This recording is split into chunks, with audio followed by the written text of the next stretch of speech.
Uh, well, to make money is a strategy. But hoping to make a money, you have to work on that to how to really. A hope. Well, that's why you invest. You don't want to hope to lose money. I mean, maybe some do, but I hope not to lose money on my trades. Okay.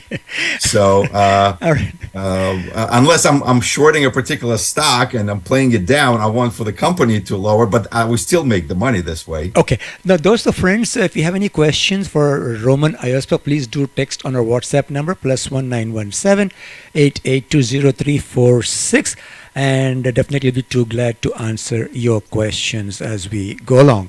All right. Now, since we covered a little bit of knowledge on basic on stock, so I see something. What sectors are you interested in? Is another question. What's the sector means exactly, Roman? Okay. So a particular sector could be either technology sector, Uh huh. it could be internet sector, could Oh. be biotechnology sector, could be a medical sector. So there are a bunch of companies being in a particular field, Okay. from, as I mentioned, healthcare, satellites, social media, video conference, Right. and such. So these are considered sectors. Mm-hmm. In certain companies, they might be in multiple sectors. Oh. Okay.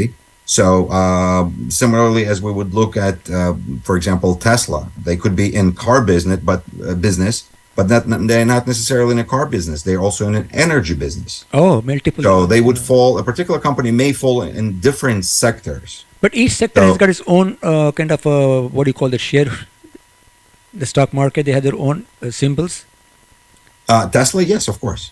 Yeah, it's a public company. Public company. Yes. Each one has their own. You could be a proud owner, not of just of the Yes. Tesla vehicle, but you could own a part of the company Okay. and join the success of the growth. As a matter of fact, I was earlier on a Bloomberg listening to Kathy Wood, and she has been predicting that within the next, I believe, 10 years or so, electric vehicles would be comprising of 80 to 90% of vehicles sold. Oh, next 10 years, Next 10 to 15 years. 15 years. Okay, it's a long Yes. hope for me, I guess. Well, not necessarily. Time flies very fast. All right, that's besides the thing. So, in other words, what I'm trying to say, Tesla owns, Elon Musk owns number of companies, right? So each company trades on its own. Yes, each Okay. company would trade on its own. They Okay. have different stock symbols. Okay. So there's a name of the company, and then once they go public and they sell the shares into the public. Okay. So instead of being a private, let me address this. So there's a private company. Okay, like for example, your local deli is a private company, or a local mechanic shop. It's a private company. Correct. Correct. Okay. But if that mechanic shop opens a whole bunch of other mechanic Branches. shops, they cannot, or they want to have other people also participate and invest Okay. with them. They could create and go public and have different shareholders participate in their business and potentially have gain in their business and be helpful as a shareholder. You earlier asked about shareholders having influence. Correct. Not necessarily just pinching somebody's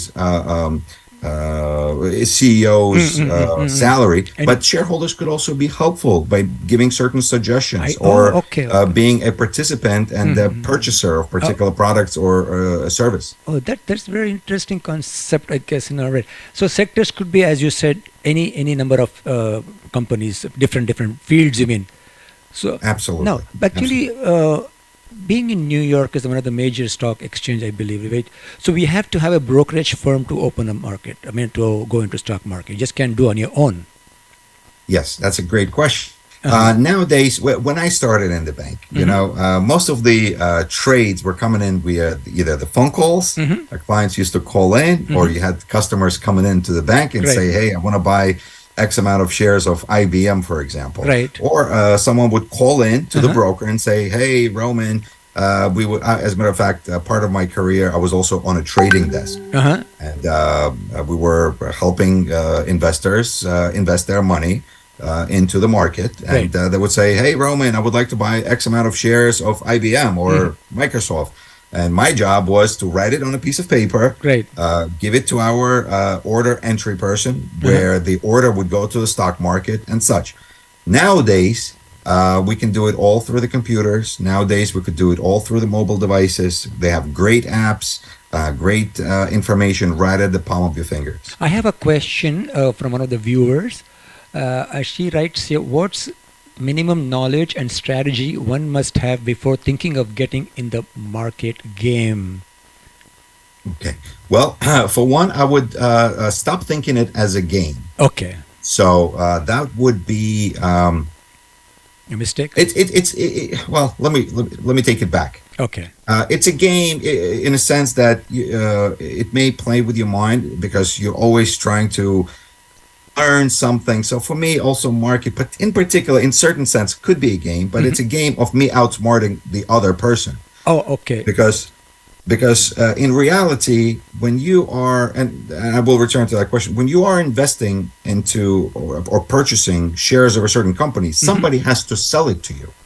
So another investor is actually selling at the same time that you are buying the same company.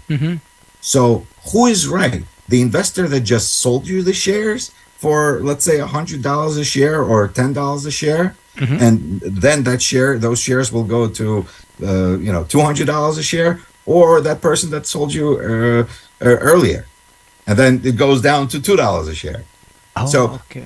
to address your question, yes, nowadays, different from TD Ameritrade to Webull to Robinhood to Schwab, there are many brokerage accounts or houses that will allow you to open an account, transfer the money into it, from which point, once you have money in that brokerage account, you would be able to buy certain shares of particular companies. Okay. I have another question, Roman. Lena writes, what are your favorite indicators and metrics for short-term trading? Are we too early jumping the gun here, or they're going step by step? Well, short-term trading, well, this is definitely not a beginner license. Okay. No, that's fine. That's Okay, fine. go ahead. I do look at MACDs. I do look at RSIs. I do look at volume. I do look at momentum. So these are some of the indicators that would be something that I would look for the short-term trading. Okay. I would not suggest it for the beginners. Short-term trading, because there's many big sharks out there that know where the smaller traders coming in, and they will normally, individual traders are normally buying at the top of the market, and then they're selling at the lowest parts of the market. So also you have to keep in mind, nowadays you have a lot of algorithmic trading. So there's machines actually trading, and they are watching the particular flow within the markets. So there, sure, just recently I've done a fairly short term trade because I felt a particular company had to come down a little bit, and I had to take advantage of it because I just thought I was right, and that was a little game for me to play with the CEO of the company, so to say, because he was saying one thing and I was thinking, I don't think he is right. Okay. Now, would you consider it as a manipulation of the stock market? No. Would I consider what again, sir? Manipulation? You're trying to manipulate the stock market? Well, look, here's the thing. Big money could manipulate the market. Okay. Because, a smaller investor, it's hard to manipulate. If you're looking at a company that is $1 trillion market cap, from Google's to Facebook being at 500 billion or 400 billion, whatever it is, your few $1,000s is not going to influence this stock. Okay. Because there are thousands and tens of thousands of buyers on one side, and at the same time there are thousands and tens of thousands of people on the buy side. So buyers and sellers, back to your original question, what is the market? It's buyers and sellers coming to a single place, and they trading their shares. And sometimes the buyer could be right by saying, hey, this is cheap, I think it's going to go up. Or the seller would be right, saying, oh, it's too high, I think it's going to come down, let me sell it here. Oh, okay. So more an impulse, you would say? It's an impulse. What is it? An impulse. You're trying to do this trading. You're trying to speculate. You're trying to guess something. It may go up and come down. It's an impulse. We are doing the trading now. Well, you could. Well, let me address it in the following way. In the meantime, excuse 1 second. Alina, please make a note of the number if you have more questions. Our WhatsApp number is +1 917 882 0346. I'll repeat once again. WhatsApp number is +1 917 882 0346. I reckon, right? It's easier for us to get that instead of watching on the cell phone. All right, go ahead. I'm sorry. No, that's fine. Would you mind asking the question again? So I want to make sure I address your question. And moreover, let me just put something into perspective. From the beginners, I'd like to take a couple steps back because we're already kind of jumped into the indicators. Correct. A little bit early. Okay. Yes. For on the second thought, there's a lot of people already are familiar with the markets, and they already could be part of the markets in one form or another. Okay. Unfortunately, recent markets have come down due to particular reasons. That's actually one of the things I wanted to address. There are many different things may influence the market and or a particular company.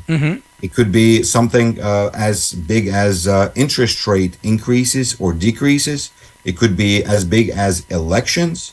It could be as big as change of the CEO or somebody acquiring a certain company or somebody finding a certain cure for a particular disease. Okay.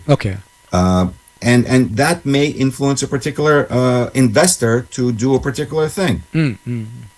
You know, sometimes people may have some financial troubles irrelevant to the performance of the stock. They just need to, have an extra X amount of dollars, and they have to sell it just to do something else. All right. Another question I just want to go into a little bit before I have another question here. When we go to a company, we go to a store, and we try to buy something, and they do some cheating here and there, and they're liable for that. So same strategy, same way, stock market, the companies are liable. They do some kind of cheating there for the investor trader. Well, there are strict rules. There is SEC commission. Okay. There are strict rules that everything. See, once the company goes public, they have to report most of the things. Okay. There are news out there. There are reporters that are also watching. There are consumers also watching. Because if there's a service or a product that's being on the market, consumers will know if it's not a good product. And or at the same time, certain cheating might come about with some financial statements, as we have probably heard with the FTX dilemma right now, with some of the crypto trading and such. And even financial records have been analyzed by some of the accounting firms and so on. So the investors were in the blind because they did not know. It happens. Not as often, and I would not suggest to have that as a key part of an idea and keep you away from the markets. Because for most parts, companies and founders, as a matter of fact, I've turned founder of a number of companies. Founders want to grow companies. They want to bring products and services to the market, and they want to do a good, truthful business. So cheating happens as with anywhere, and sometimes they give you wrong change at the local store. Is it cheating? It could be a mistake. That's true. That's right. Understandable. Yeah. I have a question. I think I prefer thinking positively of the people. I understand. I believe you because I want to think positive. But we have to always be prepared for the worst part. In case you feel cheated, there's got to be some recourse for you to really get the grievances taken care of. I have another question here. Another viewer writes: for a newcomer, should they do their own research along with trusting the broker before investing? That would be a good idea, especially if somebody could hold your hand initially, especially if you're a new comer to the markets. What I would suggest to do is, of course, spend a little bit more time doing some reading about a particular company before, even though somebody may say, hey, I have a stock tip for you, and they will give you 4 letters that you would excitingly will put your X amount of dollars into, but you have no idea what the company does. They would not. And I suggest in most cases that would be a wrong move. Okay. One thing I would also, I think this is a good time to point out that trade or invest in what you know, in what you understand. Not somebody, my neighbor said something, or even my broker said something, because not all brokers are right. Right, Roman. See, I belong to different profession, by the way, right? So I have no clue. Talk about something like medical, dental, I'll be able to answer. I'll be able to think about that because I have no knowledge. I have to have some guidance. Would I be able to understand the language and all the terms in the stock market? I would not definitely not be able to do that, right? So where do I get the lead for me to get interested in stock market? Well, what I would do, I would start following the news. I would start watching maybe Bloomberg television or MSNBC. Uh-huh. Just start following certain stories, certain, or maybe there are a few websites like Monthly Fool, for example. They give you stories about new innovations, Right. new companies, Right. and look into it closer. Read about it. Go visit. I'll tell you a fun fact. Many investors, especially individual investors, they never visit the website of the company that they invest money into. Wow. Why? Because they don't know or They just don't. They trust Sixth Sense. They trust a neighbor more than they trust themselves, unfortunately. Oh, So that's not visit good. the website. Look at the company's news. Look at the management. Go about us. Read about us. Okay. Look Okay. at the guy who is running. Look in the face, because most of the time companies will put a face of of management on the page. Look at them. Read their biography. See who they are. So if I want to know about Facebook, I'll go to facebook.com and then read about us. You could do that. Okay. Yes, about us, and I'm sure you could look up who's running Facebook. I mean, Okay. of course, Facebook is a more it's a larger company, and it's a consumer-based company. Based company. Okay, Okay. so or consumer-targeted company. So many of us are on Facebook or Instagram or WhatsApp or any other services that we don't know that Facebook They owns, but they do. Like Okay. Oculus right now is part of Facebook with all with virtual reality and such. Correct. It's part of Facebook. They're trying to. That's why they changed their name to Meta, because they want to be leaders in metaverse. Okay. So All right. Okay. these are the things, we may be looking at the Facebook as a platform as a- for social, Yeah, fun but stuff. the Facebook's next move is actually creating and investing tens of billions of dollars into metaverse, into tomorrow. Acha. So people are still buying their stock.